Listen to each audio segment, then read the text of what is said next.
നന്ദി വേടാ നന്ദി. നിനക്കാവശ്യം വരുമ്പോഴൊക്കെ കാറും ബൈക്കും മൊബൈൽ ഫോണും ഞാൻ സെറ്റപ്പ് ആക്കി തരണം. ഇപ്പോൾ തന്നെ മെക്കാനിക് ദാസേട്ടനെ സോപ്പിട്ടിട്ട ഇന്ന് ബൈക്ക് സംഘടിപ്പിച്ചത്. അതിനെനിക്ക് ചെലവാക്കേണ്ടി വന്നതേ ഒരു ഫുൾ ബോട്ടിൽ വോഡ്കയാ. അതിന് നിന്നോട് ആര് പറഞ്ഞു വോഡ്കയൊക്കെ വാങ്ങിച്ചു കൊടുക്കാൻ? നിന്റെ അച്ഛൻ. എനിക്കിപ്പോ അറിയണം, സോഫിയുടെ നമ്പർ നീ തരുവോ ഇല്ലയോ? ആദ്യം ആ ഗ്രേ കാർ ട്രയലിന് പുറത്തിറക്ക്, എന്നിട്ട് തരാം. അത് നടക്കില്ല. നിന്നോട് ആര് പറഞ്ഞു നടക്കാൻ? അതെ, അപ്പൊ നീ നമ്പർ തരില്ല. ആരുടെ നമ്പറിന്റെ കാര്യ പറയണേ? ഈ മാധവേട്ടന്റെ ഓരോരോ നമ്പറുകളെ കുറിച്ച് ഞാൻ പറഞ്ഞുകൊണ്ടിരിക്കുകയായിരുന്നു. പുള്ളിക്കാരന്റെ നമ്പറിലല്ലേ ഞാൻ വീണത്. നീ ഒന്ന് പോണ്ട വേഗം. ഓ, ഞാൻ പോയേക്കാം. വലിയൊരാള് വന്നിരിക്കുന്നു. ആ, മാധവേട്ടൻ കൂടി കേൾക്കാൻ വേണ്ടി പറയാ. ഇന്നല്ലെങ്കിൽ നാളെ ഞാൻ സ്വന്തമാക്കും വലിയൊരു വീടും കാറും എല്ലാം. അതെ, ഒരു കാറും വീടും മാത്രം മതിയോ? കൂടെ ഒരു പെണ്ണൂടി വേണ്ടേ? അതായത് തുടക്കത്തിൽ തന്നെ ഒരു പെണ്ണ് വന്ന് കയറിയാല് ഏതൊരാളുടെ കാലിടണം. ദൈവമയക്കുന്ന ടെസ്റ്റ് മെഷീനാണ് പെണ്ണ്. പച്ച മലയാളത്തിൽ പറഞ്ഞ കുരിശ്. ഒരു മിനിറ്റ്. ആ പറയ്. എടാ, ആ നമ്പറും താടാ. ആദ്യം കാറ്, പിന്നെ നമ്പർ. ഒന്ന് എടുത്തണ്ട. നമ്പറും കാറും അവന്റെ. എടാ പോത്തേ, നീ എവിടെ നിൽക്കണ പന്നി? എടാ പാലത്തിനോട് നേരെ നോക്കണം. എടാ അവിടെ ആൾക്കാർ ക്യൂ നിൽക്കണ്ട. അതെന്നെ ബീവറേജ് വേഗം പാടാ പന്നി.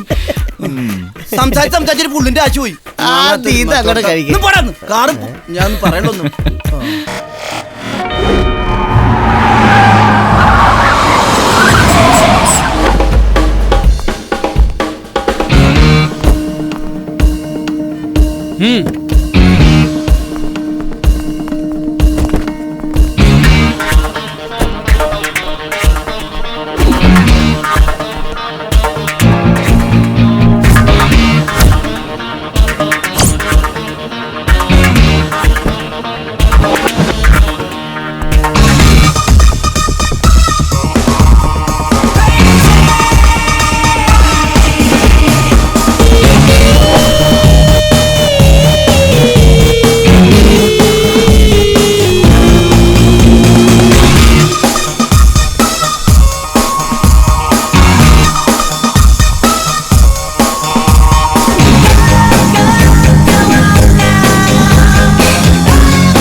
Go out. Yes, boss.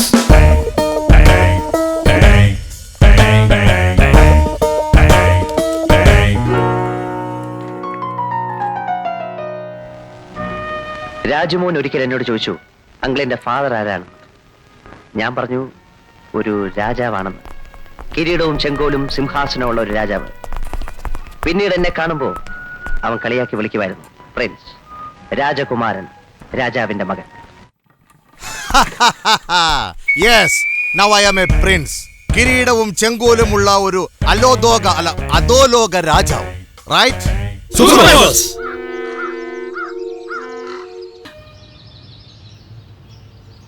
ഞാൻ 7-ാം തീയതി ഡൽഹി വരുന്നുണ്ട്. അപ്പൊ കാണാടോ.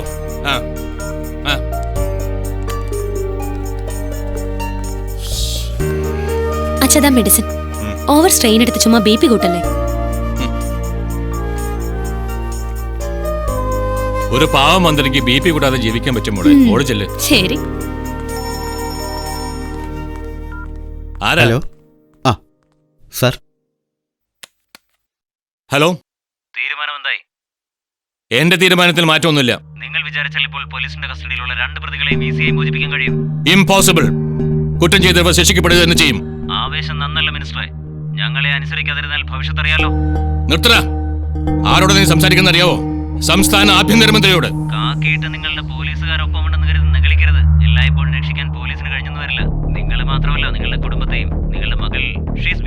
നോ പ്ലീസ് അരുത്. ദയവ് ചെയ്ത് എന്റെ കുടുംബത്തെ ഉപദ്രവിക്കരുത്. ഹലോ,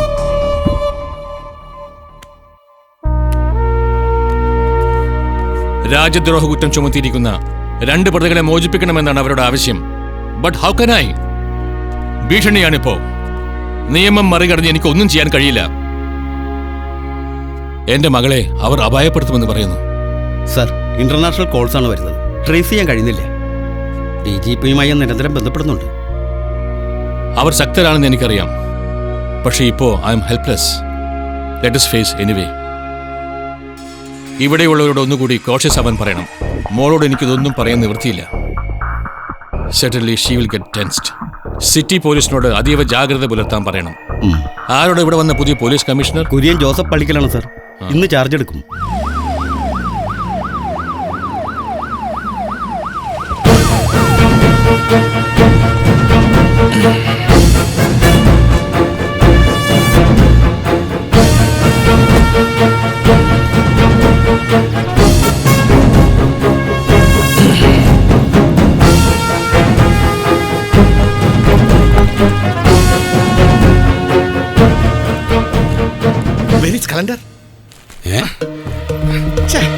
കലണ്ടർ കലണ്ടർ അവിടെയാണ് സർ. ഇന്ന് എത്ര ഡേറ്റ്? ഇന്ന് 21. 21 ആയല്ലോ. ഇനി 178 ദിവസം കൂടെ ഉണ്ട് എനിക്ക് റിട്ടയർ ചെയ്യാൻ. അതായത് കഷ്ടിച്ച് 6 മാസം. അതുവരെ എന്നെ എഴുതി പൊറുപ്പിക്കോടോ? ബാലനോ? ബാലനാണ് സർ. താൻ ഇവിടെയാണോ? അതെ അതെ. വാ വാ.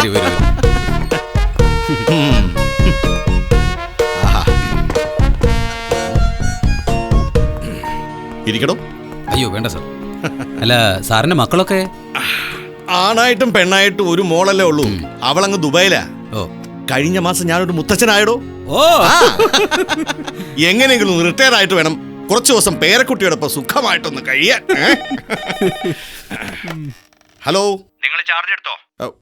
സർ, ചാർജ് എടുത്തു. മിസ്റ്റർ കുര്യൻ, ഓ താങ്കൾക്കറിയാലോ ആഭ്യന്തരമന്ത്രിയുടെ ജീവന് പോലും ഭീഷണിയുണ്ട്. സർ, പോലീസ് വളരെ ജാഗ്രത പുലർത്തേണ്ട സമയമാണ്. ഒരു പിഴവും സംഭവിച്ചുകൂടാ. സംശയം തോന്നുന്ന ആരെയും അറസ്റ്റ് ചെയ്യാം, ചോദ്യം ചെയ്യാം. ഈ സിറ്റി കേന്ദ്രീകരിച്ച് പ്രവർത്തിക്കുന്ന ഗുണ്ടാ സംഘങ്ങളാവണം നമ്മുടെ ആദ്യത്തെ ലക്ഷ്യം. ആ ഡ്യൂട്ടി ഞാൻ താങ്കളെ ഏൽപ്പിക്കുന്നു. Thank you sir. I will do my level best. പക്ഷേ എനിക്ക് ഒരാഴ്ചത്തെ സമയം വേണം സാർ, ഈ ഫയലൊക്കെ ഒന്ന് പഠിക്കാൻ. Okay okay, all the best. Thank you sir. എന്റെ വ്യാകുല മാതാവേ, ഈ ലാസ്റ്റ് പ്രൊമോഷൻ പാരയാവോ? ഫയൽ പഠിക്കാൻ ഒരാഴ്ചത്തെ സമയം എന്നൊക്കെ ചുമ്മാ പുളു പറഞ്ഞതല്ലേ. 1/2 മണിക്കൂർ മതി ഇതൊക്കെ പഠിക്കാൻ. ആ പേരും പറഞ്ഞ് ഒരാഴ്ച കൂടെ അങ്ങോട്ട് തള്ളി പോയില്ലോടോ. ഏതാ? അതൊക്കെ പോട്ടെ, ഇപ്പൊ എല്ലാ മാഫിയകളാണല്ലോ. മണ്ണ് മാഫിയ, പെണ്ണ് മാഫിയ, മണൽ മാഫിയ, മദ്യ മാഫിയ, ഗ്രീൻ മാഫിയ, മാധ്യമ മാഫിയ. ആരാടോ ഇവിടുത്തെ പ്രധാന മാഫിയ തലവൻ? So that's the ATM.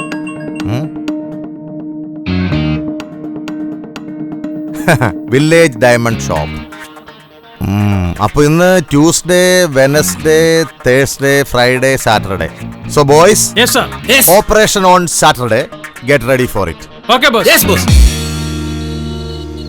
By the by, ഇതാണ് വില്ലേജ് ഡയമണ്ട് ഷോപ്പ്. ഇത് ബാനർജി റോഡ്. ഈ വില്ലേജ് ഡയമണ്ട് ഷോപ്പിനെ ചുറ്റി 8 പോലീസ് സ്റ്റേഷനുകളുണ്ട്. ഈ 8 പോലീസ് സ്റ്റേഷനുകളുടെ കണ്ണുവെട്ടിച്ചു വേണം 500 കിലോമീറ്റർ അകലെയുള്ള കർണാടക ബോർഡറിലെത്താൻ. അപ്പോൾ നമ്മൾ ഇവിടുന്ന് വിട്ടാൽ 100 കിലോമീറ്റർ കഴിയുമ്പോൾ ആദ്യ വാഹനം മാറ്റുന്നു. അടുത്ത 200 കിലോമീറ്റർ കഴിയുമ്പോൾ നമ്മൾ അടുത്ത വാഹനം മാറ്റും. അങ്ങനെ വാഹനങ്ങൾ മാറ്റി മാറ്റി വേണം നമുക്ക് ബോർഡറിലെത്താൻ. പിന്നെ മറ്റൊരു കാര്യം, ആരും മൊബൈൽ ഫോൺ കൊണ്ട് നടക്കരുത്. അണ്ടർസ്റ്റാൻഡ്?